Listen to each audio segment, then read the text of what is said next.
Soy Julian. Tengo 29 años.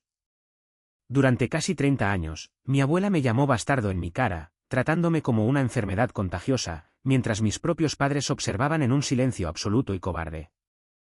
Mientras trabajaba en dobles turnos, fregando los suelos del hospital y sacrificando el sueño solo para pagar mi título de enfermería, mi familia me dijo que simplemente lidiara con su crueldad implacable.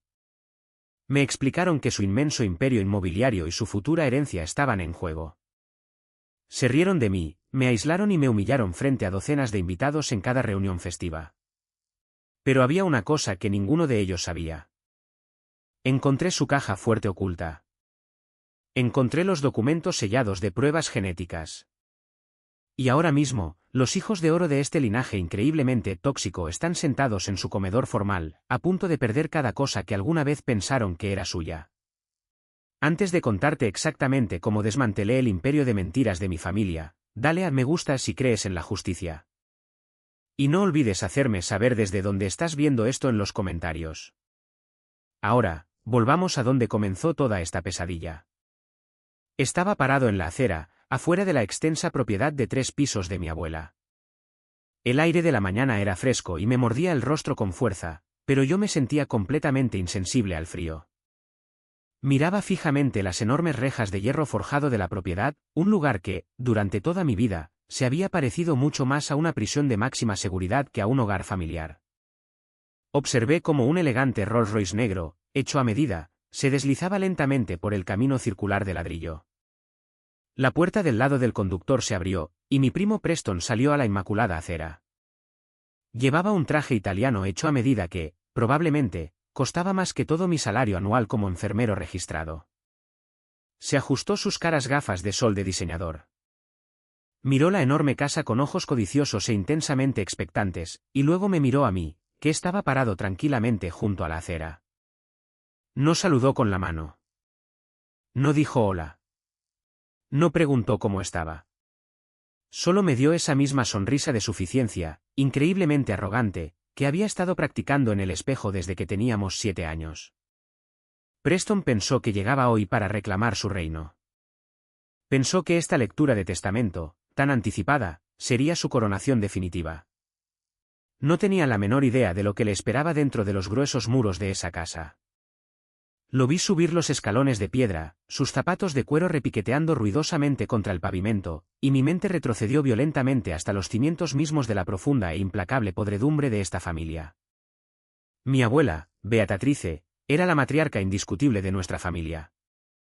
No solo lideraba a la familia, la poseía en cuerpo y alma.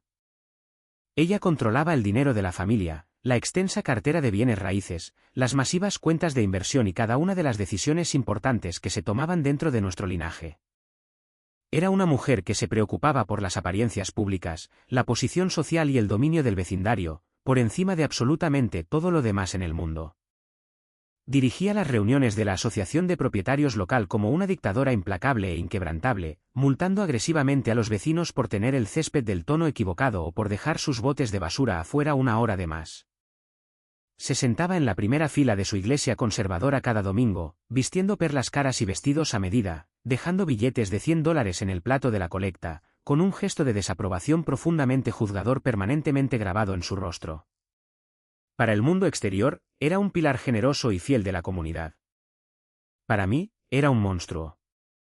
La razón de su odio profundo y visceral hacia mí era simple, aunque completamente insana para cualquier ser humano racional.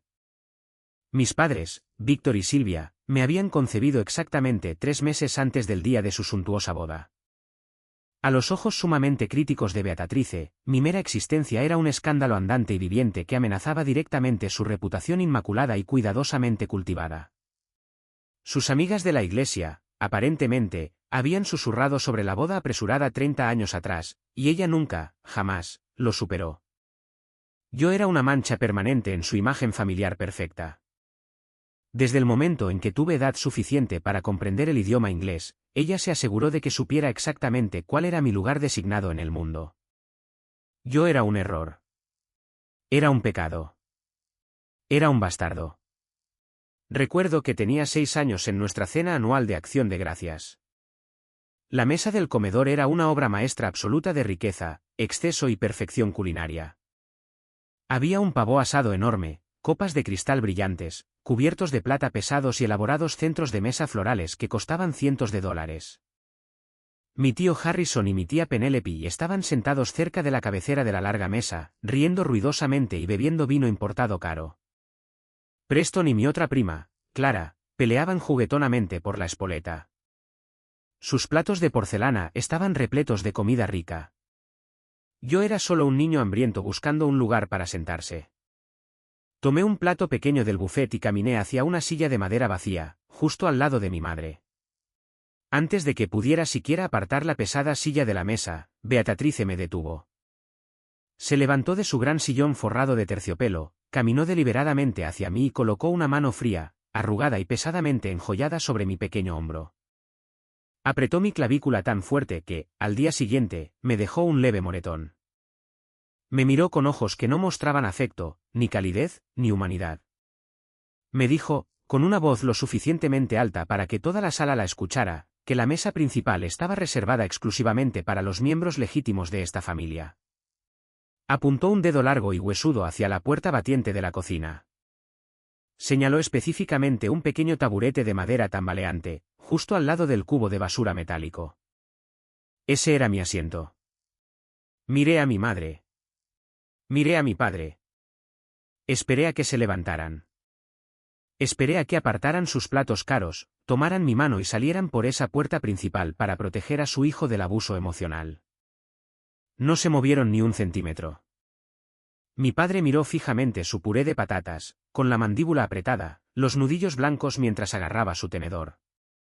Mi madre se mordió el labio inferior, sus ojos se humedecieron ligeramente, pero apartó la mirada y se concentró intensamente en doblar su servilleta de lino.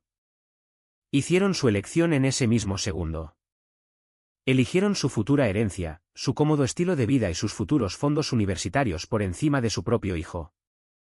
Ese fue el día en que me di cuenta de que estaba completa y absolutamente solo en este vasto mundo. No lloré. Me negué a darle la satisfacción. Tomé mi pequeño plato, di la espalda a mis padres, entré en la cocina bien iluminada y me senté en ese taburete tambaleante junto a la basura. Comí mi cena de acción de gracias mirando una pared blanca y vacía. Escuchando las ruidosas y alegres carcajadas de una familia a la que técnicamente pertenecía, pero de la que estaba sistemáticamente excluido. Ese taburete de cocina se convirtió en mi lugar designado permanente. Año tras año, festividad tras festividad, acción de gracias tras Navidad, yo era el fantasma de la familia. Era la lección andante y viviente de lo que sucede cuando se avergüenza a la gran Beatrice. Lo acepté porque, de niño, no sabía nada mejor. Pensé que así funcionaba el mundo. Sinceramente, creía que algunas personas nacían para sentarse en la gran mesa bajo la luz cálida, y otras, simplemente, para comer sobras frías en las sombras. Estaba equivocado. La mesa estaba construida sobre una base de mentiras masivas e inimaginables.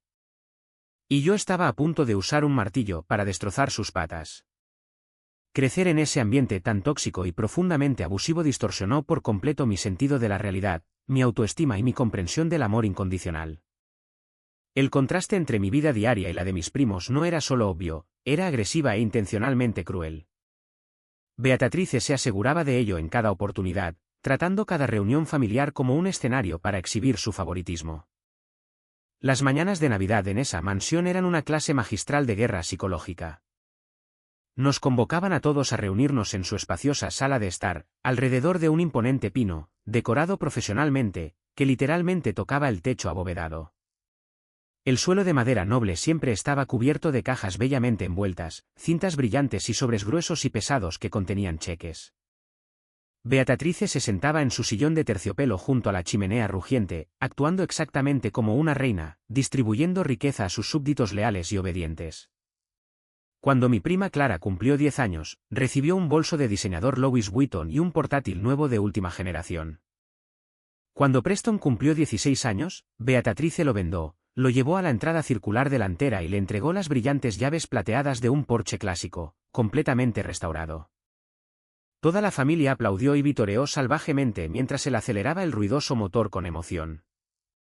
Ese mismo año, yo también cumplí 16. Nos llevábamos exactamente 3 meses de edad. Después de que Preston terminó de celebrar su nuevo coche deportivo de lujo y de abrazar a sus padres, Beatrice me llamó a su silla. Me entregó un sobre blanco usado, ligeramente rasgado. De hecho, tenía una leve mancha de café en la esquina inferior. Lo abrí frente a todos, mis manos temblaban ligeramente.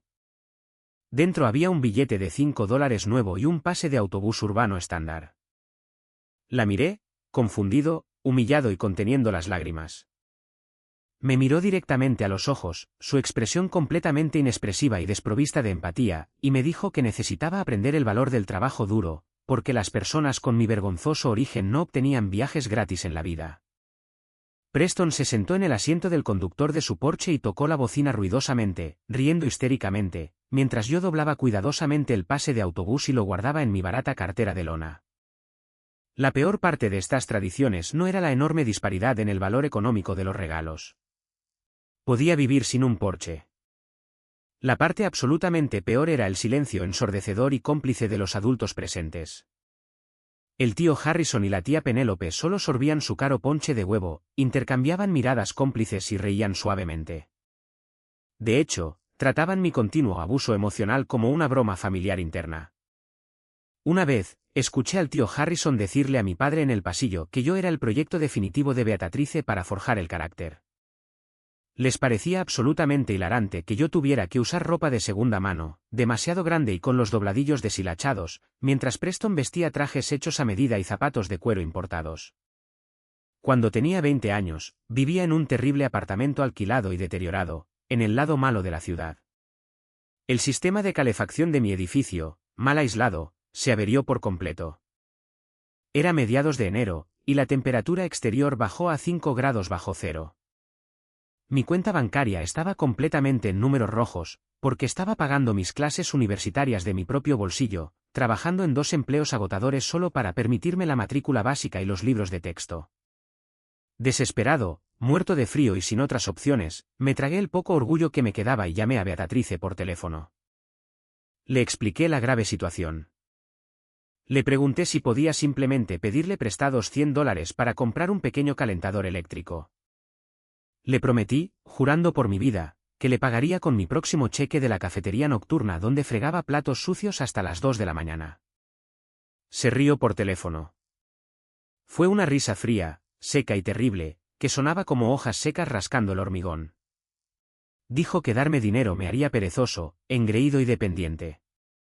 Me dijo exactamente esto: los bastardos no reciben bendiciones, reciben consecuencias. Ponte un suéter. Luego, desconectó inmediatamente la llamada. Dormí con mi grueso abrigo de invierno, un gorro de lana grueso y 3 pares de calcetines durante 2 semanas seguidas, hasta que finalmente pude permitirme un calentador barato y ruidoso de Walmart. Mis padres observaron todo esto durante décadas. Víctor y Silvia estaban completamente aterrorizados por Beatrice. Sabían que ella tenía las llaves del reino. Si me hubieran defendido, si hubieran alzado la voz aunque fuera una vez para proteger a su hijo, ella los habría excluido del testamento sin dudarlo. Mi padre, a menudo, me apartaba después de las cenas familiares, negándose a hacer contacto visual directo, y me decía que simplemente mantuviera la cabeza baja y la boca cerrada. Decía que ella era vieja y que, con el tiempo, se suavizaría. Constantemente me recordaba que la enorme cantidad de dinero de la herencia, el pago eventual, haría que todo el sufrimiento valiera la pena al final. Estaba intercambiando activamente la salud mental y la dignidad básica de su hijo por una futura recompensa que ni siquiera estaba garantizada. Eventualmente, dejé de esperar nada de ninguno de ellos. Construí una fortaleza masiva e impenetrable alrededor de mis emociones. Cuando me gradué de la escuela secundaria como el mejor estudiante de mi clase, no hubo fiesta de celebración. Beatrice no apareció en la ceremonia. Le dijo a mi madre que los logros académicos no borraban mágicamente las vergonzosas circunstancias de mi nacimiento. Cuando llegó el momento de la educación superior, Beatrice financió por completo las enormes cuentas universitarias de mis 6 primos. Fueron a universidades privadas increíblemente caras y prestigiosas por todo el país. Preston pasó sus 4 años de forma agresiva de fiesta, chocando 2 coches diferentes y reprobando la mitad de sus clases, mientras cambiaba de carrera 3 veces. Clara se especializó en historia del arte, abandonó la carrera 2 veces y pasaba sus fines de semana volando a Miami y Aspen con la tarjeta de crédito negra de Beatrice. Yo no obtuve absolutamente nada. Ni un solo céntimo para libros, matrícula o comida. Trabajé en largos turnos nocturnos, apilando cajas pesadas en un supermercado, y en turnos de fin de semana, sirviendo mesas, solo para poder pagar un programa de enfermería en un colegio comunitario. Cuando finalmente fui aceptado en una escuela de enfermería altamente competitiva, con una beca académica parcial, Beatrice de hecho se burló de la noticia. Se sentó en su inmaculado salón, bebiendo té Earl Grey, y le dijo a mi madre que yo estaba tratando de actuar muy por encima de mi posición natural en la vida. Dijo que la enfermería era básicamente un trabajo de servicio glorificado, lo cual era muy apropiado para alguien con mi dudosa procedencia. No discutí. Canalicé cada gramo de mi ira, humillación y abandono en mis pesados libros de texto. Estudié hasta que mis ojos sangraron. Me convertí en enfermero registrado. Construí una vida estable e independiente completamente por mis propios medios. Alquilé un apartamento un poco mejor. Compré un Honda usado y fiable. No le pedí a mi familia ni una sola cosa. Ni $1, ni un favor, ni una referencia. Pensé que finalmente había escapado de la atracción gravitacional de la órbita tóxica de Beatrice. Pensé que era libre de vivir mi propia vida. Luego llegó la llamada telefónica que cambió drásticamente la trayectoria de toda mi existencia. Tenía 28 años. Era un martes por la tarde lluvioso, y yo acababa de terminar un agotador turno de 12 horas, empapado de sangre, en el centro de traumatología del hospital. Mi madre llamó a mi teléfono móvil en pánico absoluto. Beatrice había sufrido un derrame cerebral masivo y debilitante. De repente, la matriarca intocable que controlaba a todos y todo con mano de hierro estaba postrada en cama, parcialmente paralizada de su lado izquierdo y completamente dependiente de otros para su supervivencia básica. Naturalmente, pensarías que sus hijos de oro correrían a su lado. Pensarías que Preston y Clara, cuyas vidas lujosas enteras fueron financiadas por esta mujer, estarían peleando por quién la acompañaría en la habitación del hospital. Pero no se les encontró por ningún lado. Preston estaba de vacaciones de lujo prolongadas en Cabo San Lucas y le envió un mensaje de texto a mi madre diciendo que cambiar sus vuelos de primera clase sería demasiado estresante para su paz mental. Clara dijo que los ambientes hospitalarios le causaban ansiedad severa y que necesitaba concentrarse en su viaje de bienestar personal. El tío Harrison y la tía Penelope afirmaron que sus horarios de negocios corporativos y sus próximos torneos benéficos de golf eran simplemente demasiado exigentes como para permitirles proporcionar cuidados diarios. Mi madre me llamó, suplicando y sollozando al auricular. Dijo que no podían permitirse la atención domiciliaria privada de 24 horas que Beatrice exigía, y Beatrice se negaba rotundamente a ser internada en una instalación de rehabilitación pública. Yo era enfermero registrado. Tenía la formación médica. Era la única opción viable. No empaqué mis maletas y conduje a esa mansión por amor. No lo hice por un deseo de reconciliación familiar o perdón. Fui por un sentido sombrío y pesado del deber profesional, y quizás por un deseo retorcido y oscuro de mirar por encima del hombro a la mujer poderosa que me había despreciado toda mi vida. Hice una maleta y me mudé a la pequeña habitación de invitados de la mansión. La verdadera tormenta apenas comenzaba, y absolutamente nadie vio las nubes oscuras que se cernían en el horizonte. Cuidar de Beatrice inmediatamente después de su grave derrame cerebral fue una especie de infierno psicológico muy específico y agotador. Su cuerpo físico fallaba gravemente, pero su personalidad venenosa y profundamente controladora permanecía plena, y aterradoramente, intacta. Su habla era ligeramente arrastrada debido a la parálisis facial, pero aún así lograba articular sus insultos, demandas y quejas con perfecta y punzante precisión. Pasé mis largos días, físicamente agotadores, administrando sus complejos horarios de medicación, controlando su presión arterial fluctuante, cambiando sus orinales y alimentándola con la dieta blanda y en puré que los médicos exigían rígidamente. Me sentaba en la incómoda silla junto a su cama de hospital ajustable, alimentándola pacientemente con una cucharada de puré de zanahorias, mientras mi teléfono vibraba constantemente en mi bolsillo. Eran notificaciones de Instagram y Facebook. Preston publicaba fotos de alta definición de sí mismo, sosteniendo enormes y caros cócteles en un yate alquilado en México, quejándose en los pies de foto de que la brisa marina le despeinaba. Clara publicaba vídeos de 1 hora de duración desempaquetando nuevos zapatos de diseñador y pulseras de diamantes que acababa de comprar a expensas de la familia. Los adorados nietos de oro gastaban agresivamente el dinero de Beatrice, mientras el despreciado nieto bastardo le limpiaba la baba de la barbilla y monitoreaba sus niveles de oxígeno.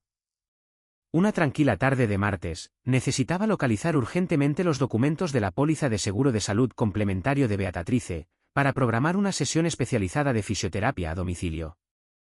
Ella dormía profundamente, fuertemente sedada por su medicación para el dolor de la tarde. Llamé a mi madre, y ella me dijo que los archivos médicos y de seguros solían guardarse en una caja fuerte grande y pesada de metal, oculta detrás de un falso panel de roble en la oficina privada de Beatrice.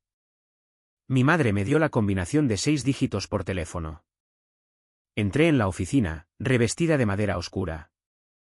Olía a puros caros, cuero viejo y décadas de riqueza acumulada. Encontré el panel oculto exactamente donde mi madre dijo que estaría. Lo deslicé hacia atrás y marqué la combinación en el pesado dial de acero. La caja fuerte se abrió con un golpe sordo y satisfactorio. El interior de la caja fuerte estaba meticulosamente organizado. Estaba lleno de carpetas gruesas que contenían escrituras de propiedad, certificados de acciones, extractos bancarios y contratos legales que abarcaban décadas.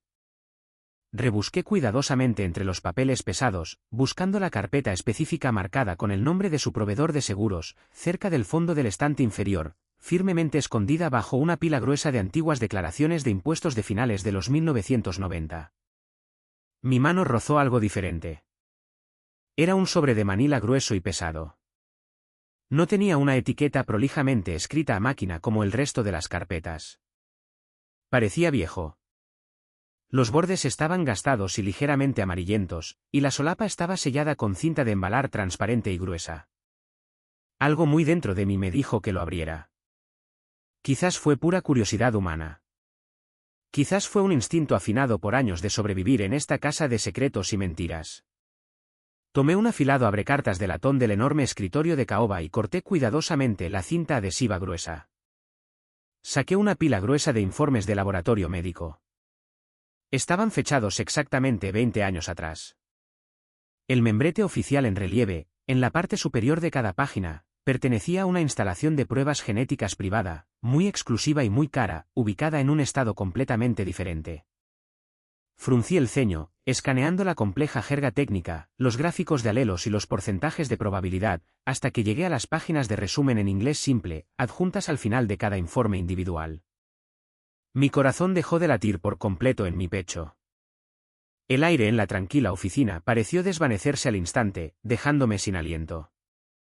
Agarré el borde afilado del escritorio de caoba con tanta fuerza que mis nudillos se pusieron blancos, intentando desesperadamente mantenerme en pie mientras la realidad de las palabras me invadía. Beatrice había realizado secretamente pruebas de ADN exhaustivas a toda la familia 2 décadas atrás. Debió haber sospechado infidelidad desde el principio. Para ello, debió haber contratado a costosos investigadores privados que recolectaran discretamente folículos pilosos, muestras de saliva o cualquier otra cosa que necesitaran de cada niño y nieto en esta casa, completamente a sus espaldas. Me obligué a leer el primer informe resumido. Era para mi tío Harrison, el hombre al que le encantaba burlarse de mi ropa de segunda mano. El informe concluía con un 99.9% de certeza médica que Harrison no estaba biológicamente relacionado con Beatrice en absoluto. Era el producto directo de una aventura que mi abuelo tuvo con otra mujer antes de morir. Beatrice había criado al hijo ilegítimo de su marido, sonrió para las cámaras y guardó el explosivo secreto toda su vida, solo para proteger la impecable posición social de la familia. Pasé a la página siguiente con dedos temblorosos. Tía Penélope. Los documentos adjuntos a su perfil no eran solo pruebas de ADN. Eran registros de adopción estatales sellados y fuertemente redactados.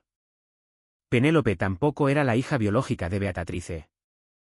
Fue adoptada al nacer, una realidad masiva que claramente se le había ocultado a la propia Penélope durante toda su existencia. Mis manos temblaban violentamente ahora.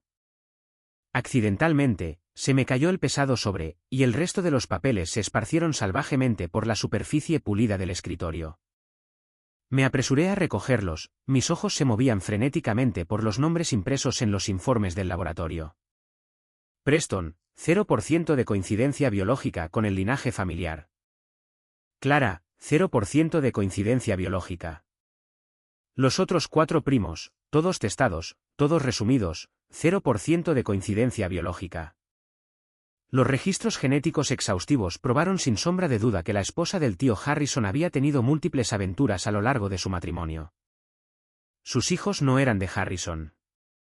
No eran los nietos de Beatrice. Los hijos de la tía Penelope también estaban genéticamente no relacionados con el linaje.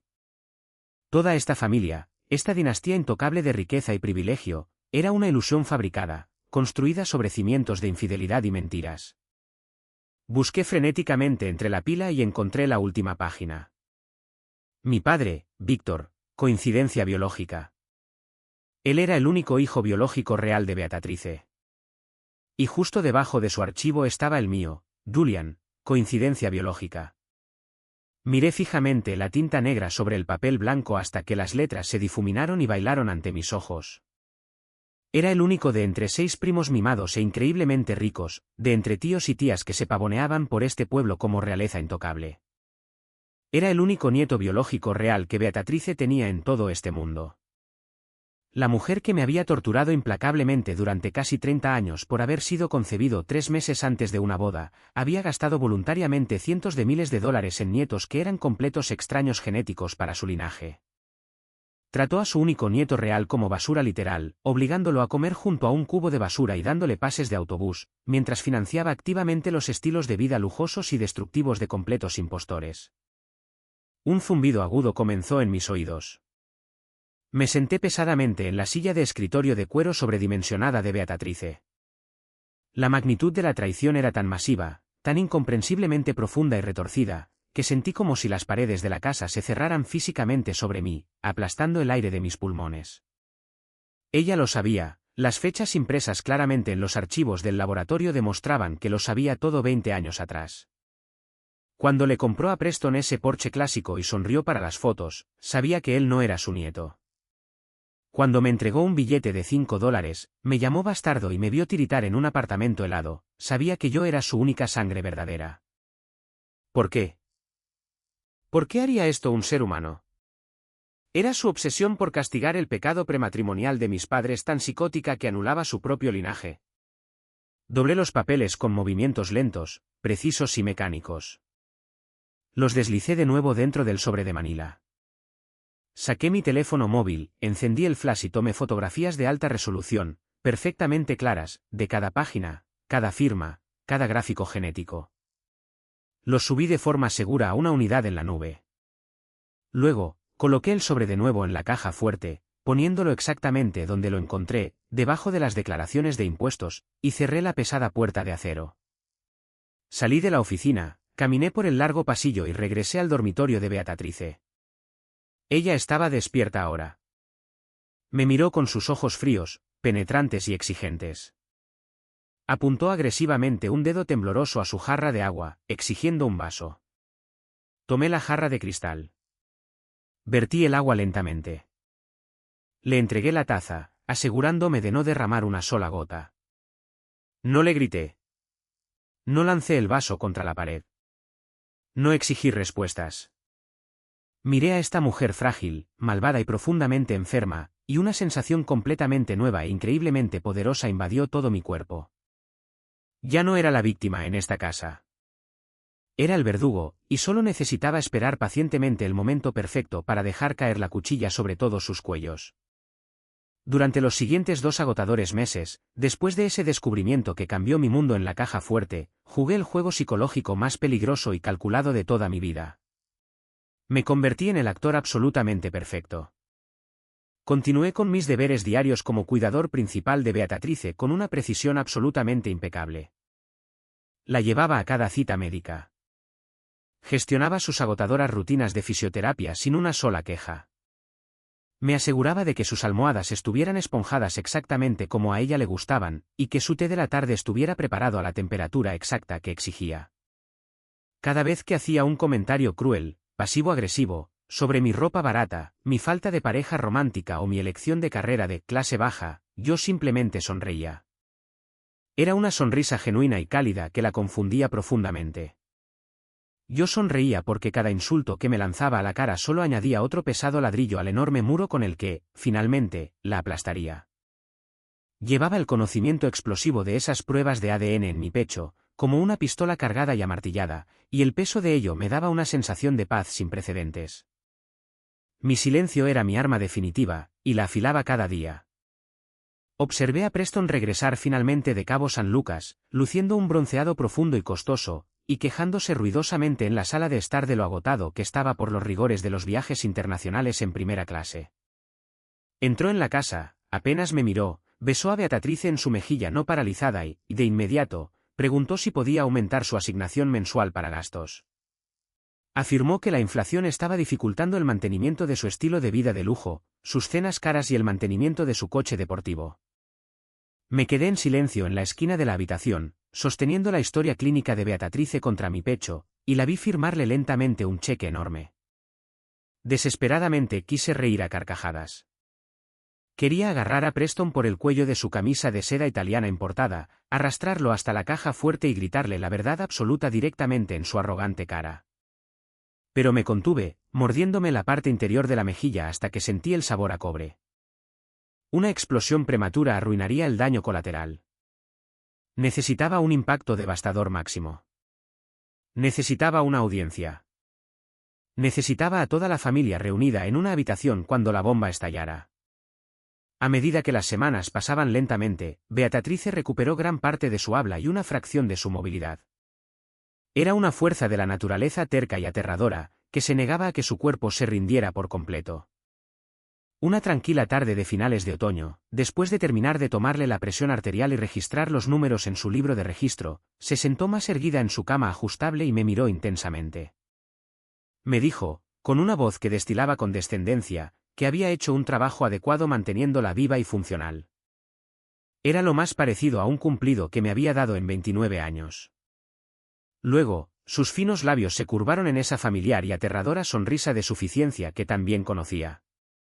Anunció que enfrentarse a su propia mortalidad en esa cama de hospital le había hecho darse cuenta de que finalmente era hora de finalizar sus complejos asuntos mundanos. Iba a actualizar formalmente su última voluntad y testamento, y exigía que toda la familia estuviera presente para la lectura oficial este próximo sábado por la tarde. Me miró de cerca, con los ojos entrecerrados, tratando activamente de leer mi reacción emocional.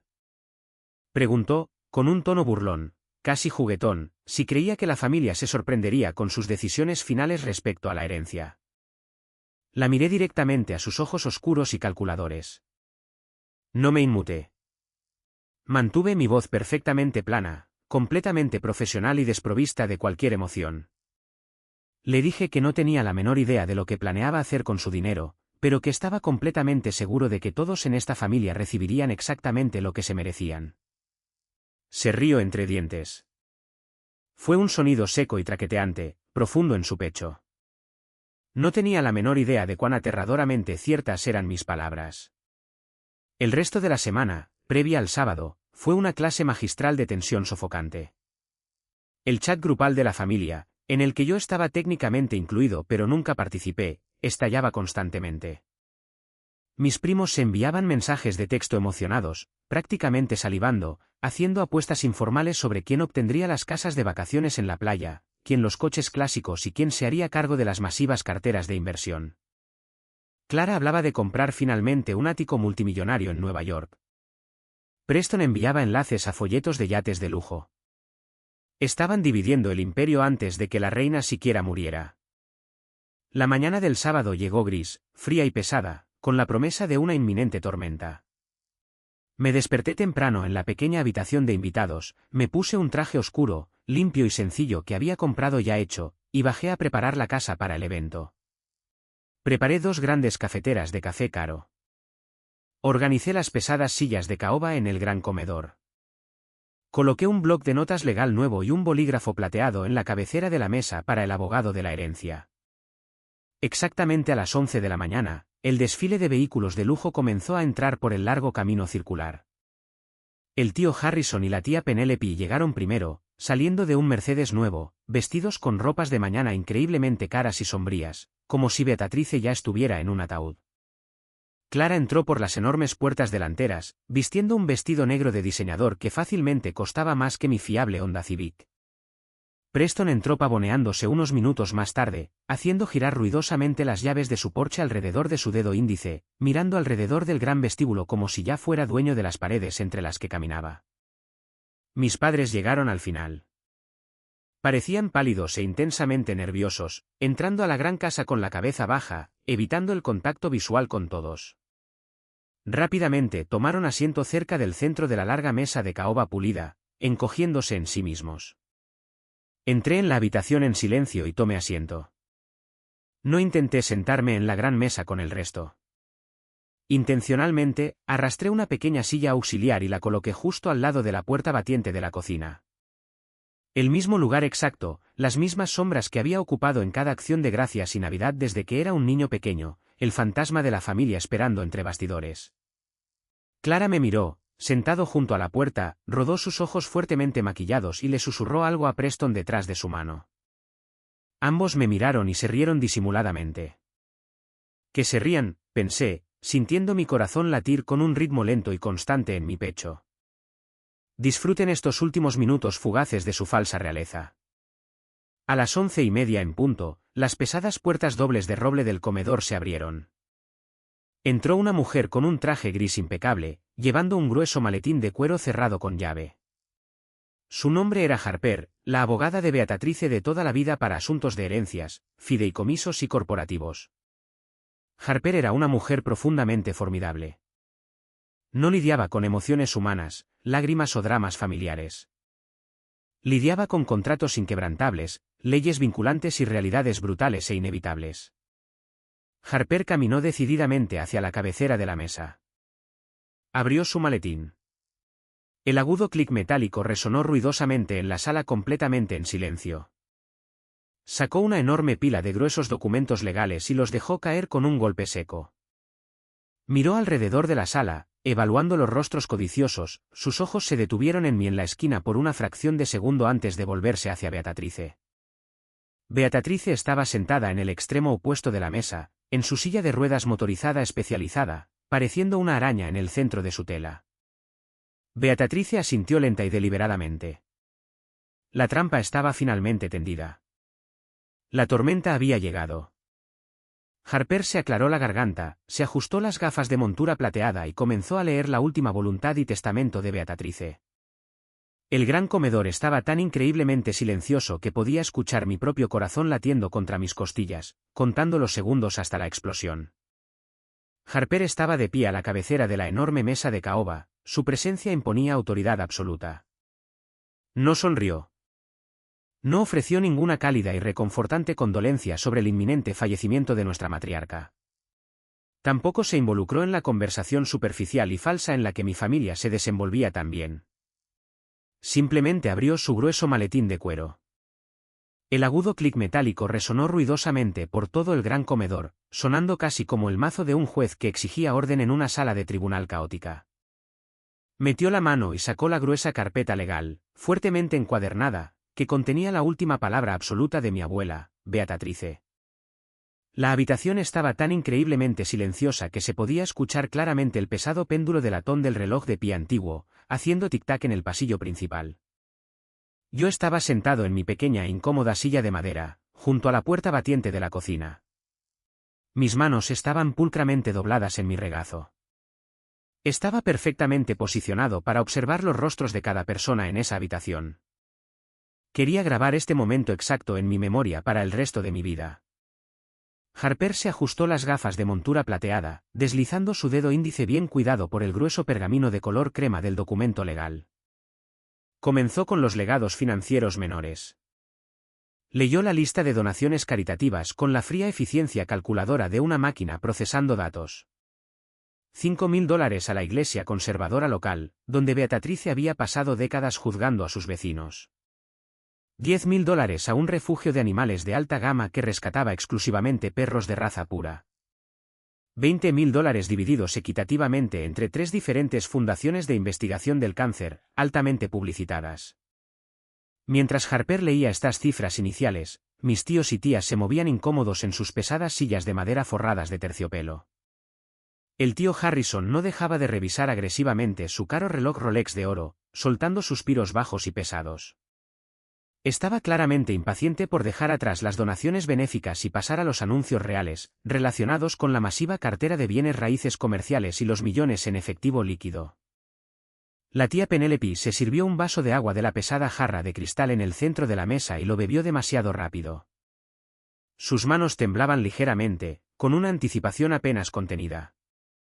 Los primos de oro se estaban poniendo increíblemente inquietos, susurrándose emocionados entre sí detrás de sus manos y mirando constantemente hacia Beatrice, quien estaba sentada en el extremo de la mesa con una expresión perfectamente inexpresiva e ilegible, congelada en su rostro parcialmente paralizado. Entonces Harper giró lentamente una pesada página. El crujido nítido del papel grueso sonó como un disparo en la habitación silenciosa y llena de tensión. Miró el documento, hizo una pausa de una fracción de segundo y anunció la primera distribución importante de activos. Declaró, con una voz clara y resonante, que mi prima Clara recibiría oficialmente la colección completa de joyas vintage de Beatrice. Harper no solo la resumió, enumeró los artículos específicos de alto valor uno por uno, el collar de tenis de diamantes, tasado en $15.000, el anillo de esmeralda impecable rodeado de platino, las pesadas pulseras de oro macizo y los pendientes colgantes de zafiro antiguos. La colección estaba oficialmente tasada en aproximadamente $30.000. Clara lanzó un chillido agudo que me hirió los oídos. Se levantó de su pesada silla y abrazó a Preston con tanta fuerza que casi lo derriba. Ya estaba hablando a todo volumen, ignorando por completo la etiqueta básica, alardeando sobre qué piezas específicas usaría en su próxima y lujosa fiesta de cumpleaños y cuáles colocaría inmediatamente en una caja de seguridad en su banco. Preston le dio una palmada en la espalda, sonriendo ampliamente, diciéndole que se merecía absolutamente cada joya. Beatrice asintió lentamente, apenas perceptiblemente, actuando exactamente como una reina antigua benévola que colma a su súbdito favorito y leal con oro real. Yo me senté en silencio junto a la puerta de la cocina, manteniendo mi rostro completamente neutral. Pensé en el sobre blanco roto, con el billete de $5 manchado dentro, que había recibido en mi 16º cumpleaños. Que tenga las piedras brillantes, pensé. La verdadera avalancha está por venir. Harper se aclaró la garganta ruidosamente para recuperar el control de la sala y continuó leyendo. El siguiente nombre en el documento legal era Preston. Toda la sala contuvo colectivamente la respiración, inclinándose hacia adelante en sus sillas. Harper anunció que Preston recibiría oficialmente los títulos limpios y libres de gravámenes de toda la colección de coches clásicos. Esto incluía un Mustang de 1967, completamente restaurado y en perfecto estado, un Corvette de 1972, impecable, que había pasado décadas en un garaje con clima controlado, y las llaves de un Rolls-Royce de lujo, personalizado y recién comprado, que Beatrice, aparentemente, había adquirido solo meses antes de su masivo derrame cerebral. El valor económico total de los vehículos era absolutamente asombroso, fácilmente alcanzando las 6 cifras altas. Preston agitó violentamente el puño en el aire y soltó un fuerte y desagradable grito de victoria. Sonreía tan ampliamente que pude ver todos sus dientes perfectamente blancos, fuertemente corregidos por ortodoncia.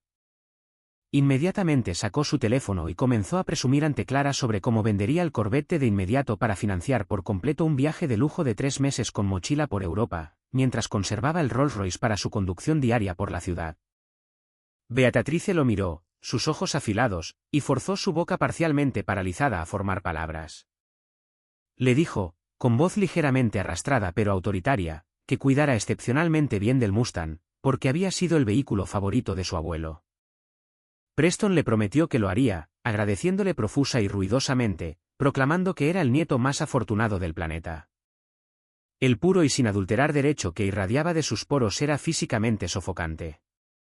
Realmente creía, en lo más profundo de su ser, que intrínsecamente merecía cada pieza de ese costoso metal solo por existir. Luego vino la generación mayor.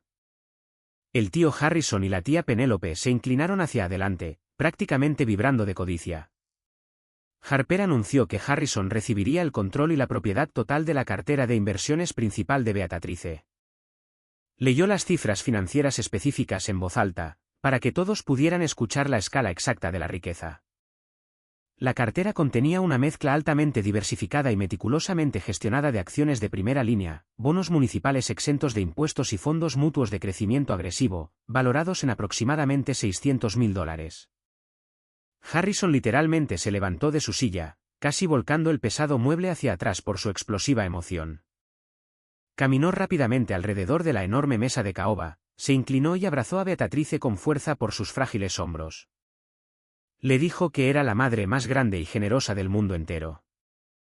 Le prometió, con lágrimas de alegría formándose en sus ojos, que administraría las inversiones cuidadosamente, consultando a sus asesores financieros para hacer crecer la inmensa riqueza para la próxima generación de la familia. Inmediatamente después, la tía Penélope recibió la escritura limpia de la propiedad vacacional frente a la playa en Florida, una casa extensa valorada en bastante más de $400.000. Ella comenzó a llorar incontrolablemente allí mismo, en la mesa del comedor. Se secó el maquillaje corrido con un delicado pañuelo de encaje, elogiando ruidosamente la generosidad infinita e inigualable de Beatrice, y hablando de las vacaciones familiares que todos tomarían el próximo verano. Los 4 primos restantes, que habían estado sentados tranquilamente al margen, recibieron cada uno una transferencia de $25.000 en efectivo, además de varios artículos domésticos antiguos de alto valor tasado y pinturas al óleo originales. Sonrieron educadamente y ofrecieron sus forzadas gracias.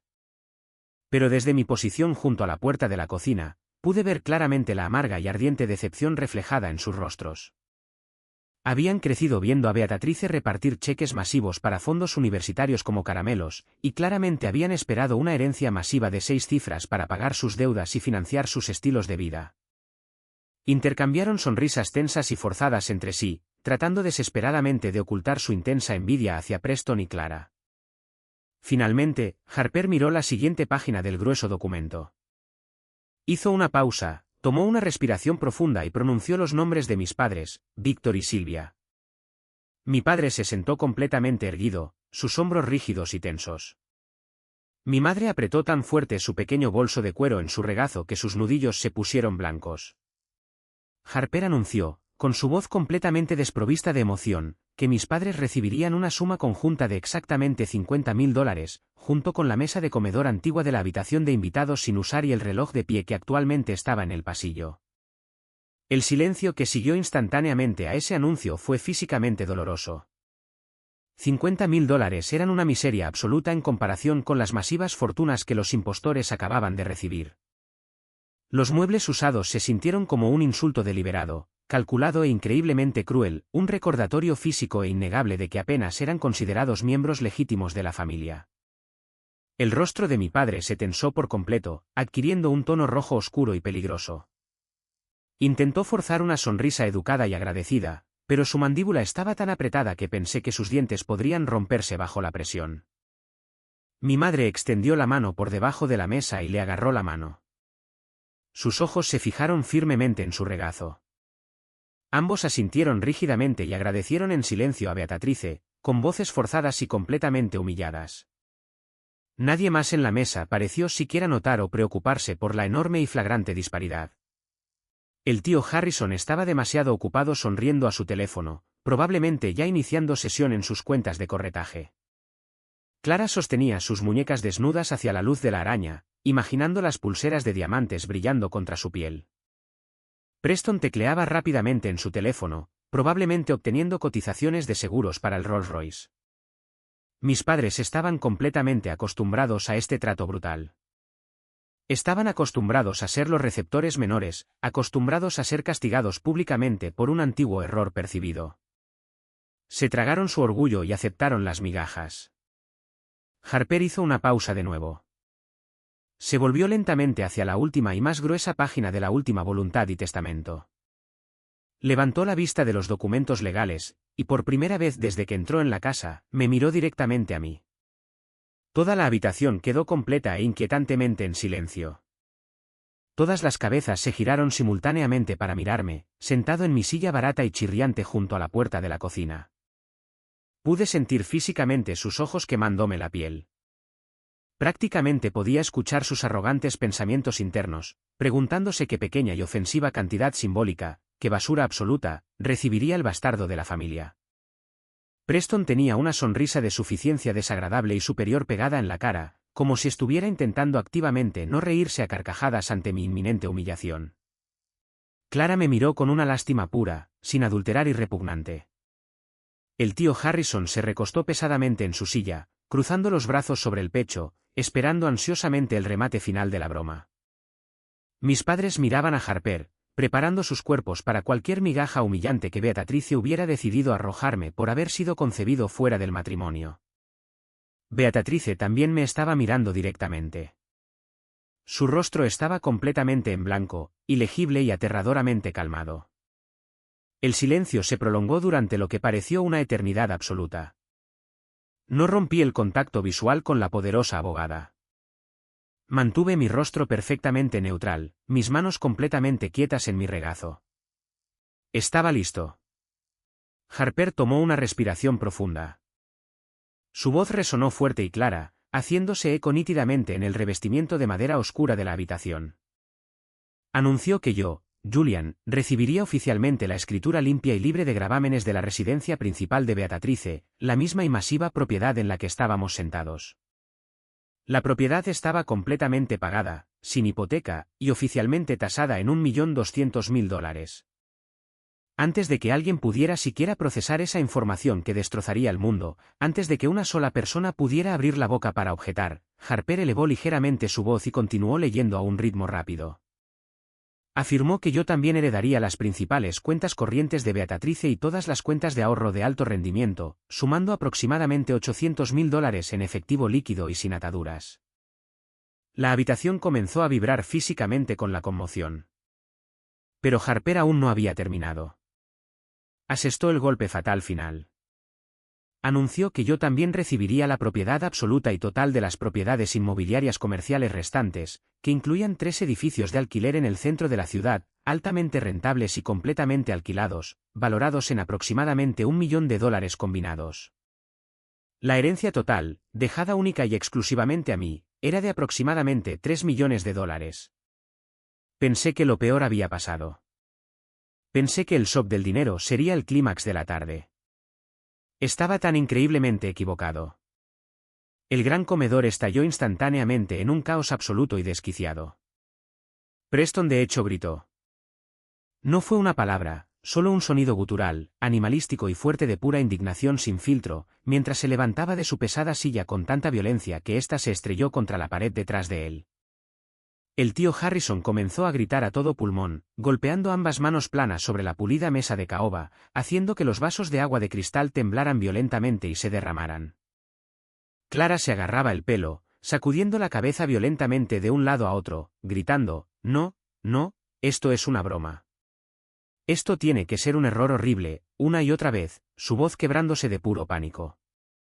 Los otros 4 primos hablaban y se gritaban unos a otros, sus voces elevándose en una sinfonía caótica y superpuesta de terror absoluto.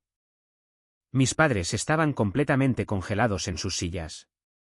Me miraban con la boca abierta de par en par, en un shock paralizante total.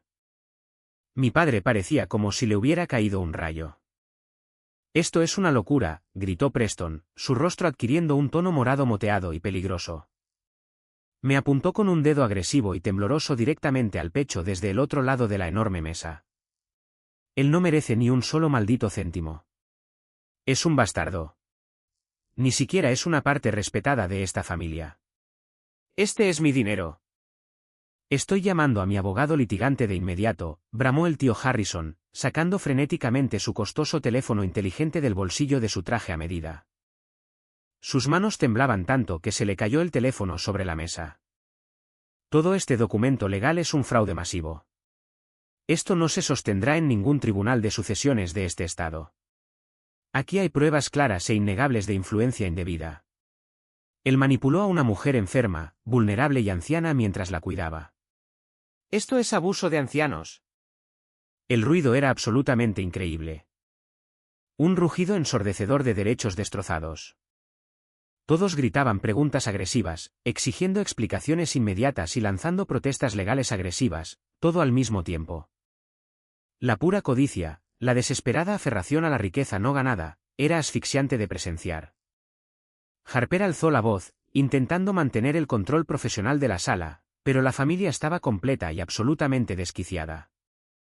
Clara se acercó a la cabecera de la mesa, con lágrimas corriendo por su rostro, y exigió ver físicamente los documentos, acusando histéricamente a Harper de haber sido sobornada por mí. Yo me quedé completamente quieto en mi pequeña silla junto a la puerta de la cocina. No me levanté para defenderme.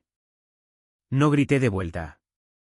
Simplemente me senté en las sombras y observé el hermoso caos arremolinarse a mi alrededor, estudiando el pánico absoluto y desnudo en sus rostros, mientras su imperio cuidadosamente construido de superioridad y riqueza inmerecida se desmoronaba en polvo sin valor. Esperé el momento adecuado, el momento perfecto. De repente, Beatrice levantó su mano izquierda en alto. Su mano temblaba violentamente por los efectos persistentes del derrame cerebral, pero el gesto era innegablemente autoritario. Cada persona que gritaba en la habitación lo vio. Los gritos comenzaron a disminuir, poco a poco, de forma agonizante. Las voces fuertes y agresivas se convirtieron en murmullos enojados y amenazantes, y luego, finalmente, en un silencio tenso, pesado y sofocante. Beatrice miró lentamente alrededor de la gran mesa a las personas desesperadas a quienes había financiado, manipulado y controlado durante décadas. Tenía una expresión en su rostro que nunca antes había visto en toda mi vida. Era una satisfacción pura, sin adulterar y aterradora. Estaba disfrutando a fondo de esto. Forzó sus palabras, su voz notablemente firme, fría y clara a pesar de su condición física. Les dijo, con absoluto veneno en su tono, que necesitaban sentarse, callarse y escuchar. Dijo que había una pieza más de información crucial que debían escuchar hoy, y que cambiaría permanentemente absolutamente todo lo que creían saber sobre su preciado linaje de élite. Harper volvió a meter la mano en su grueso maletín de cuero. Omitió los contratos legales estándar y sacó las carpetas de Manila viejas, gastadas y amarillentas. Sentí un escalofrío recorrer mi columna vertebral violentamente porque las reconocí al instante. Eran las mismas carpetas que había encontrado escondidas debajo de las declaraciones de impuestos en la pesada caja fuerte de acero. Harper dejó las carpetas de Manila sobre la mesa de madera pulida con un suave golpe. La habitación estaba en silencio sepulcral ahora. Todos miraban esos bordes gastados como si contuvieran un dispositivo explosivo con un tic-tac en vivo.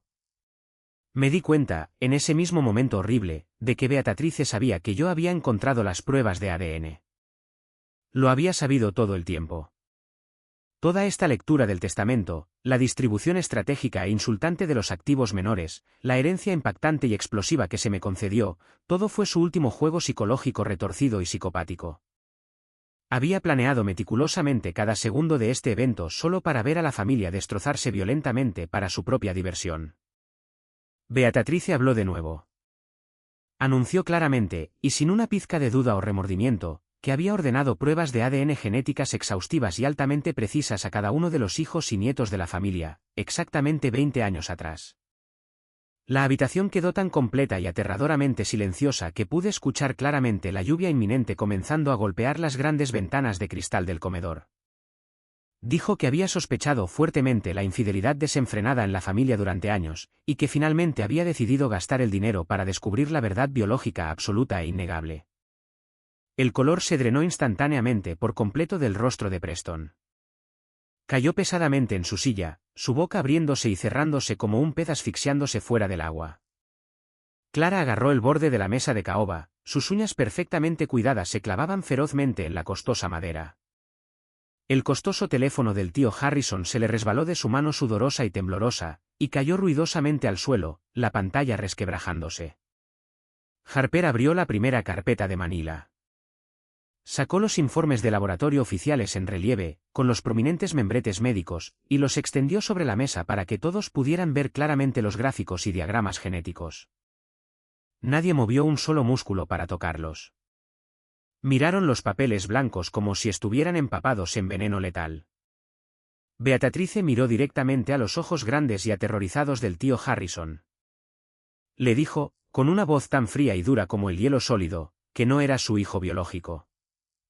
Le dijo, delante de su esposa y sus hijos, que su verdadero padre era un hombre al azar con el que mi abuelo tuvo una breve y sin sentido aventura hace más de 40 años. La habitación explotó de nuevo. Pero esta vez no fue impulsada por la codicia financiera. Fue impulsada por una devastación absoluta que destrozaba mundos. Harrison saltó tan rápido que su pesada silla se volcó hacia atrás y se estrelló contra el suelo de madera con un fuerte golpe. Comenzó a gritar a todo pulmón que ella era una mentirosa enferma, que los documentos eran falsificaciones mal hechas, que estaba inventando delirios psicóticos y alimentados por la demencia para justificar su testamento loco e injusto. La saliva volaba de su boca mientras su rostro adquiría un peligroso tono carmesí, propio de un derrame cerebral. Su esposa permaneció completamente inmóvil en su asiento. Sus nudillos estaban blancos como el hueso mientras apretaba su caro bolso. Parecía absolutamente aterrorizada, sus ojos se movían nerviosamente por la habitación. Beatrice esperó pacientemente, con una leve sonrisa en los labios, a que Harrison se quedara sin aliento. Luego, dirigió sus ojos afilados e implacables hacia la tía Penélope. Explicó con total casualidad, como si estuviera hablando del tiempo, que Penélope fue adoptada al nacer. Beatrice dijo que nunca le había dicho la verdad porque quería llevar a cabo un experimento social de por vida, para ver si la sangre compartida realmente importaba, o si simplemente criar a un niño en el lujo era suficiente para forjar un vínculo real. Penélope soltó un terrible sollozo gutural y ahogado, que sonó como un animal sufriendo. Hundió el rostro entre las manos y comenzó a llorar histéricamente, rogando saber cómo su propia madre pudo mentirle cada día de sus 50 años de vida. Harper, manteniendo su absoluto desapego profesional, sacó el siguiente conjunto de papeles. Extendió los resúmenes genéticos para los nietos de oro. Beatrice anunció en voz alta que Preston, Clara y los otros 4 primos no estaban, en absoluto, 0%, relacionados biológicamente con la familia. El ADN probó irrefutablemente que la esposa del tío Harrison había tenido múltiples aventuras a lo largo de su matrimonio, y que los hijos de Penélope simplemente no eran del linaje. La esposa de Harrison se derrumbó llorando allí mismo, en la mesa, rodeada de la irrefutable evidencia científica y médica. Confesó ruidosa e histéricamente. Admitió, entre fuertes y entrecortados sollozos, que había tenido una aventura con un entrenador personal 15 años atrás. Harrison se volvió contra ella como un perro rabioso, gritándole nombres terribles, viciosos e imperdonables. Ella le gritó de vuelta, acusándolo de hacer viajes de negocios sospechosos e indocumentados a Miami con sus jóvenes y atractivas asistentes. Los padres de Clara comenzaron a discutir violentamente a través de la mesa, gritando sobre la custodia principal y abogados de divorcio crueles. El comedor parecía encogerse rápidamente. La gente se levantaba, caminaba frenéticamente, lloraba y señalaba con dedos agresivos. Toda la estructura familiar, la arrogante e intocable dinastía de riqueza y superioridad moral sobre la que habían construido todas sus identidades, se estaba colapsando activa y violentamente en una pila ardiente de infidelidad, décadas de mentiras y fría realidad genética. Finalmente, me levanté de mi pequeña silla junto a la puerta de la cocina. Mis piernas temblaban ligeramente por la masiva descarga de adrenalina, pero bloqueé mis rodillas y me mantuve increíblemente erguido. Miré directamente a Beatrice, a través de la caótica habitación llena de gritos. Le hice una única pregunta candente. Mi voz cortó completamente los gritos, firme, profunda y fuerte. Le pregunté por qué me había torturado sistemáticamente y a propósito durante 29 años, obligándome a comer junto al cubo de basura, dándome pases de autobús mientras compraba coches deportivos a otros, y llamándome bastardo en mi cara, si sabía con absoluta certeza que yo era su único nieto biológico real. Las viciosas discusiones en la habitación cesaron al instante. Todos se volvieron para mirar a Beatrice, esperando su defensa. Beatrice no parecía culpable. No parecía avergonzada. No derramó una sola lágrima de arrepentimiento.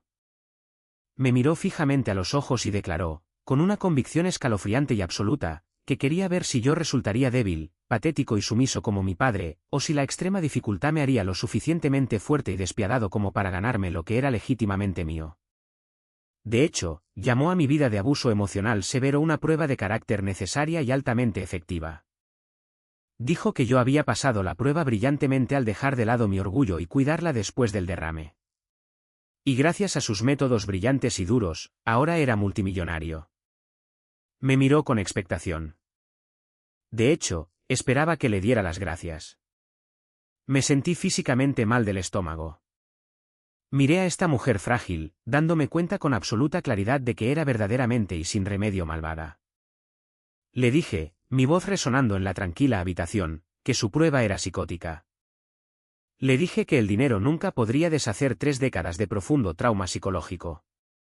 Le dije que no quería su retorcida y tóxica aprobación, y que, ciertamente, no quería su perdón en absoluto. Mi padre se levantó de repente, su pesada silla rascó ruidosamente el suelo. Por primera vez en toda su cobarde vida, Víctor miró a su madre con odio puro y sin filtrar.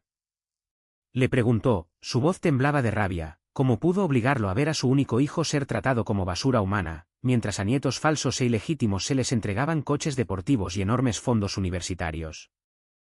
Le dijo a Beatrice que ella lo había forzado agresivamente a elegir entre proteger a su hijo y asegurar su herencia, y que él nunca se perdonaría a sí mismo por ser lo suficientemente débil como para elegir el dinero.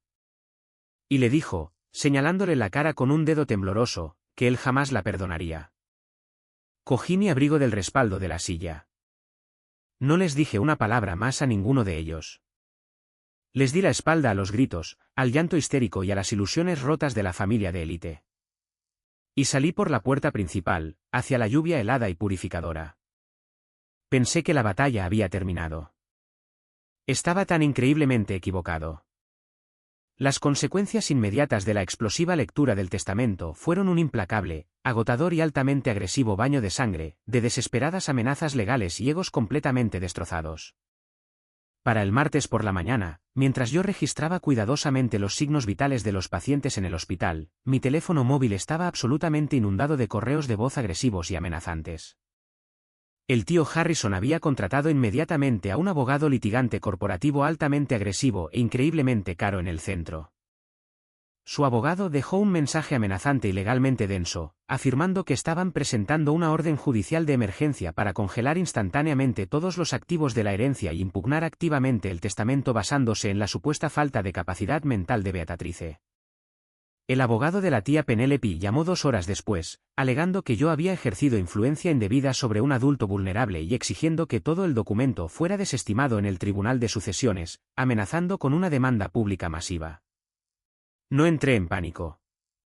El viejo Julian se habría aterrorizado, pero el nuevo Julian tenía $3 millones de influencia. Simplemente reenvié cada correo de voz amenazante directamente a Harper. Ella me devolvió la llamada en 10 minutos. Su voz era increíblemente tranquila, aburrida, casi como si lidiara con implosiones familiares masivas y parientes codiciosos todos los días antes de su café de la mañana. Me dijo que fuera a su oficina en el centro. A la mañana siguiente, llegué al prestigioso bufete de abogados de Harper, una oficina elegante, moderna y muy intimidante, ubicada en el 40º piso de un rascacielos de cristal. Me presentó a su marido, Donovan. Donovan era un investigador privado especializado específicamente en disputas de herencias de alto riesgo, recuperación de registros médicos y seguimiento de activos ocultos. Donovan era un hombre perspicaz, intensamente concentrado, que se puso inmediatamente a trabajar. Sabía exactamente lo que iban a hacer los hijos de oro. Iban a alegar falsamente que Beatrice sufría de demencia severa o confusión inducida por el derrame cerebral cuando firmó el Nuevo Testamento, dejándome los bienes raíces y los millones. Necesitábamos pruebas herméticas, innegables y médicamente sólidas de su absoluta cordura. Donovan pasó 3 días revisando cada registro médico, informe de enfermería y nota del médico de los extensos archivos médicos de Beatrice. 6 días después, Donovan me volvió a llamar a la oficina. Sonreía de oreja a oreja. Había dado con el premio gordo legal absoluto. Deslizó un grueso archivo médico, altamente confidencial, por la pulida mesa de conferencias. Exactamente 2 semanas antes de la lectura del testamento, Beatrice había contratado discretamente a un psiquiatra geriátrico independiente, certificado por la Junta y muy respetado. El médico había pasado 3 horas completas a solas con Beatrice, realizando rigurosas evaluaciones cognitivas, extensas pruebas de memoria y complejos rompecabezas lógicos. El informe oficial del psiquiatra, legalmente notariado, concluía que Beatrice era 100% mentalmente competente, plenamente consciente de su entorno y que comprendía completa y totalmente las exactas y devastadoras consecuencias financieras de sus decisiones. Además, Donovan encontró una carta manuscrita de Beatrice directamente al médico, en la que declaraba explícitamente que anticipaba plenamente que su familia codiciosa y falsa intentaría agresivamente impugnar el testamento en los tribunales, y que quería que esta evaluación psiquiátrica quedara registrada legalmente de forma permanente para destruir completamente su demanda antes de que siquiera comenzara. Había planeado la trampa legal perfectamente. Las demandas y los desafíos estaban completamente muertos antes de que siquiera llegaran al escritorio de un juez. Pero Donovan había encontrado algo más, algo mucho más oscuro. Colocó una caja de cartón pesada y polvorienta sobre la mesa. Dentro había 3 gruesos diarios encuadernados en cuero. Eran los diarios profundamente privados de Beatrice, que abarcaban más de 30 años de su vida. Harper me sirvió un vaso de agua y me dijo que necesitaba leerlos para comprender completamente a qué me enfrentaba. Me senté solo en la tranquila sala de conferencias y abrí el primer libro. Su caligrafía cursiva, pulcra y perfecta, cubría cada página. Había documentado meticulosamente absolutamente todo. Registró las cantidades exactas de los enormes fondos universitarios que dio a Preston y Clara, y en la siguiente frase, anotó el billete de $5 que me había dado alegremente por Navidad. Leí la entrada del año exacto en que nací. Beatrice escribió extensamente sobre su intenso, ardiente y obsesivo resentimiento hacia mis padres. El embarazo prematrimonial la había avergonzado profundamente frente a sus amigos ricos y muy críticos de la Iglesia. Habían chismorreado a sus espaldas sobre la vergonzosa falta de disciplina moral de su familia. Tomó una decisión consciente y muy deliberada, en ese mismo momento, de castigarme implacable y sistemáticamente por el pecado percibido de mis padres. La parte más repugnante y retorcida era una entrada escrita poco después de recibir las pruebas de ADN secretas 20 años atrás. Escribió que sabía con absoluta certeza científica que yo era su única sangre verdadera. Pero también sabía que si exponía la infidelidad desenfrenada de la esposa de Harrison, causaría un escándalo público masivo y humillante que arruinaría permanentemente la posición social de élite de la familia, cuidadosamente protegida en la comunidad. Se preocupaba significativamente más por lo que pensaban sus amigos snobs del club de campo que por la verdad real. Así que eligió activamente mantener la costosa ilusión de la familia perfecta con los impostores genéticos, mientras continuaba usándome como su saco de boxeo emocional designado para satisfacer su propio retorcido sentido puritano de superioridad moral. Lo escribió todo como si fuera un gran experimento científico retorcido. Literalmente, señaló que tratarme como basura o bien rompería por completo mi espíritu o me forjaría en alguien lo suficientemente despiadado como para heredar su masivo imperio.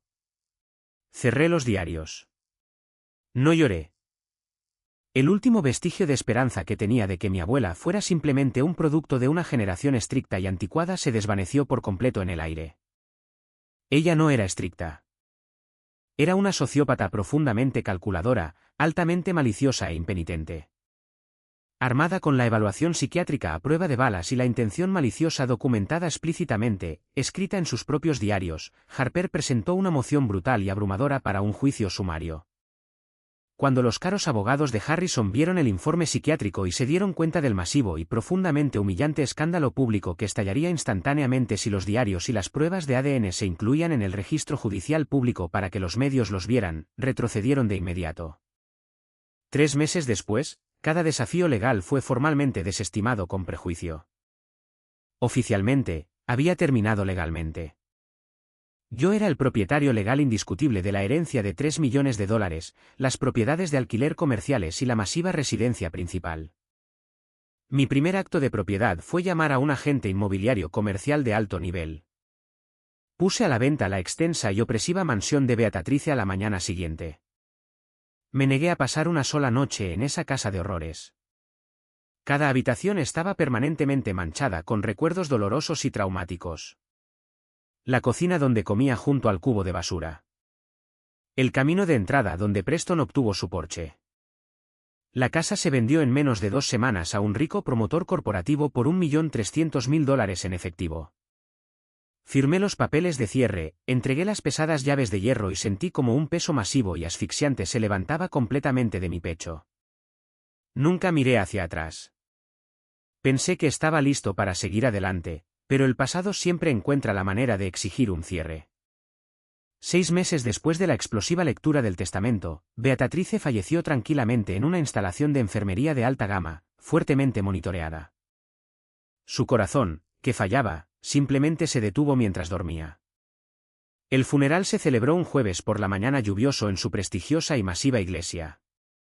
Asistí vistiendo un traje negro simple y limpio, y me senté completamente solo en la última fila, lejos del resto de ellos. Los miembros restantes de la familia llenaron los primeros bancos, realizando una pantomima grotesca y muy ensayada de dolor. El tío Harrison pronunció un elogio lacrimógeno, completamente fabricado, sobre lo devota, cariñosa e increíblemente generosa que había sido la madre Beatrice. La tía Penélope sollozó delicadamente en un pañuelo, secándose los ojos para las cámaras. Clara y Preston llevaban gafas de sol oscuras de diseñador y se tomaban de la mano, pareciendo celebridades trágicas. Nadie mencionó las pruebas de ADN secretas. Nadie mencionó las amargas demandas fallidas, los inminentes y desagradables divorcios, o el hecho de que estaban todos completamente arruinados y viviendo desesperadamente con tarjetas de crédito al límite, porque el dinero de la herencia en el que habían basado todo su futuro se había esfumado. Representaron su falsa y vacía unidad para la multitud de la iglesia. Y mientras los observaba, me di cuenta de que no sentía absolutamente nada por ellos. Ni ira, ni lástima, ni deseo de venganza, solo una indiferencia pacífica, total y absoluta. Después de que el servicio concluyó, mientras caminaba por el húmedo estacionamiento hacia mi coche fiable, escuché pasos pesados detrás de mí. Era Preston. Se veía absolutamente terrible. Había perdido una cantidad significativa de peso. El bronceado arrogante y caro había desaparecido por completo, y su traje se veía ligeramente arrugado y mal ajustado. Se detuvo a unos pocos metros de mí y metió las manos profundamente en sus bolsillos. Miró el pavimento mojado, tomó un respiro profundo y tembloroso, y de hecho se disculpó. Se disculpó por el incidente del porche. Se disculpó por reírse de mi ropa barata. Se disculpó por quedarse callado y disfrutar de los enormes beneficios económicos de la crueldad de Beatrice mientras yo sufría en las sombras. Me dijo que perder el dinero y descubrir que toda su identidad genética era una completa fabricación lo había destrozado por completo. Se había visto obligado a abandonar su estilo de vida caro y conseguir un trabajo regular de nivel inicial, trabajando en una aburrida compañía de seguros, solo para pagar su alquiler. Para demostrar que hablaba en serio, metió la mano en su chaqueta y me entregó un sobre grueso y pesado. Dentro estaban los títulos firmados y notariados, y las pesadas llaves metálicas de toda la colección de coches clásicos, el Rolls-Royce, el Mustang, el Corvette. No los había vendido para financiar su viaje a Europa. Los estaba devolviendo voluntariamente a la herencia. Me miró a los ojos y dijo que no quería poseer nada que se hubiera construido sobre la base de mi dolor. Miré las brillantes llaves en mi mano. Y luego miré a Preston. Vi un arrepentimiento genuino y doloroso en sus ojos cansados. No lo perdoné al instante. 30 años de acoso severo no se pueden borrar mágicamente en el estacionamiento de una iglesia. Pero acepté las llaves. Acordamos vender los coches en una subasta de lujo de alta gama. Los vehículos impecables obtuvieron casi $500.000. Tomamos esa masiva cantidad de dinero, la combinamos con una porción significativa de mi herencia líquida, y establecimos un fondo de becas educativas formalizado y legalmente vinculante. Diseñamos específicamente el riguroso proceso de solicitud para estudiantes de secundaria que estaban tratando activamente de escapar de entornos familiares tóxicos, abusivos o altamente disfuncionales. Niños que tenían que trabajar en agotadores turnos nocturnos solo para sobrevivir, mientras sus padres se destrozaban entre sí. El primer año, otorgamos 3 becas universitarias masivas y totalmente financiadas a niños que necesitaban desesperadamente un salvavidas financiero.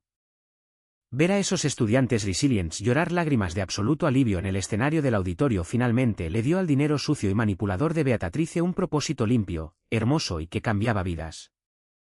Mi relación con mis padres fue un proceso lento, increíblemente difícil, de reconstruir la confianza desde cero. Mi padre había iniciado de inmediato terapia semanal intensiva para finalmente desentrañar su propio trauma infantil severo y su cobarde fracaso de toda la vida para proteger a su único hijo. Comenzamos a cenar juntos una vez a la semana en una cafetería tranquila y sin pretensiones. No hablábamos de Beatrice. Hablábamos del futuro. Usé una pequeña fracción de la herencia para pagar por completo la hipoteca restante de su modesta casa. Cuando le entregué a mi madre la escritura bancaria sellada y finalizada, mi padre se derrumbó y lloró histéricamente, abrazándome con fuerza por primera vez en 20 años. Me habían fallado completamente en el pasado, sí, pero estaban tratando activa y desesperadamente de cambiar. Elegí mantenerlos en mi vida porque llevar la pesada carga de la ira era simplemente demasiado agotador. No dejé mi trabajo. Amaba ser enfermero.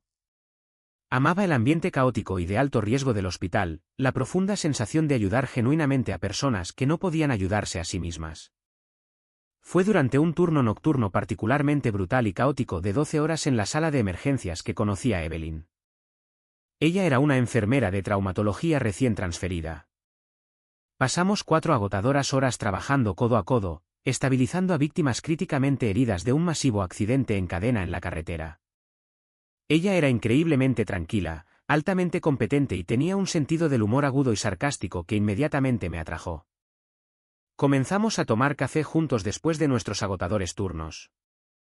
Luego pasamos a cenar.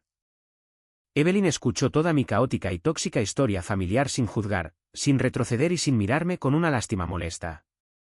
Comprendía profundamente las profundas cicatrices persistentes de un trauma familiar severo porque ella había sobrevivido a sus propias batallas de custodia desordenadas y al trauma del divorcio cuando era niña. A ella no le importaban en absoluto los $3 millones que estaban seguros en mis cuentas de inversión.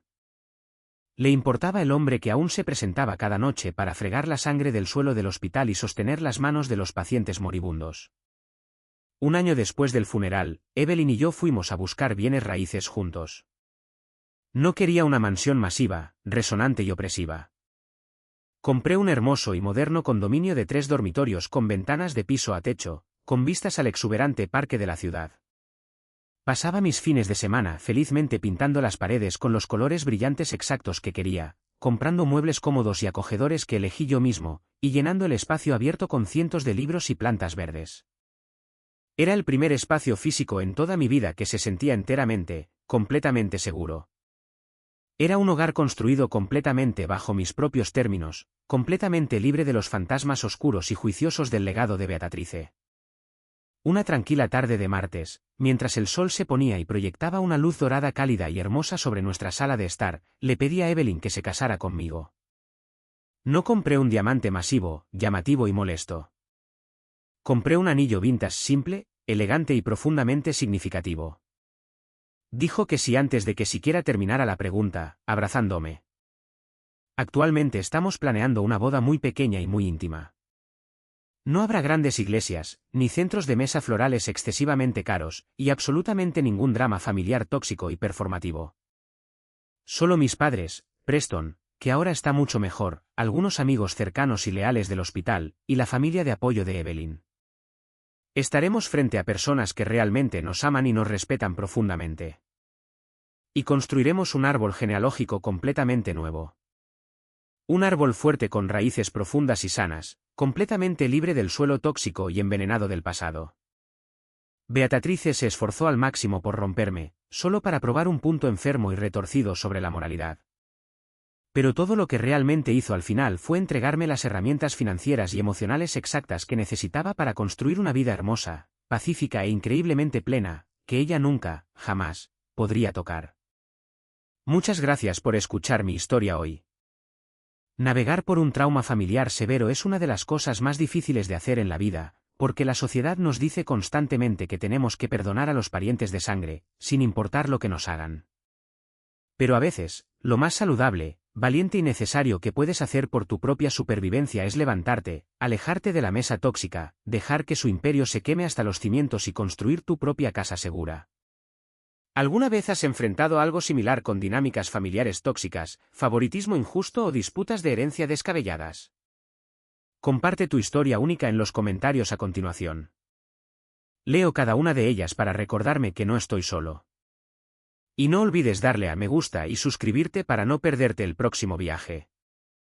Cuídense mucho ahí fuera, y recuerden siempre que su verdadero valor no lo determinan las personas rotas que no supieron amarlos correctamente.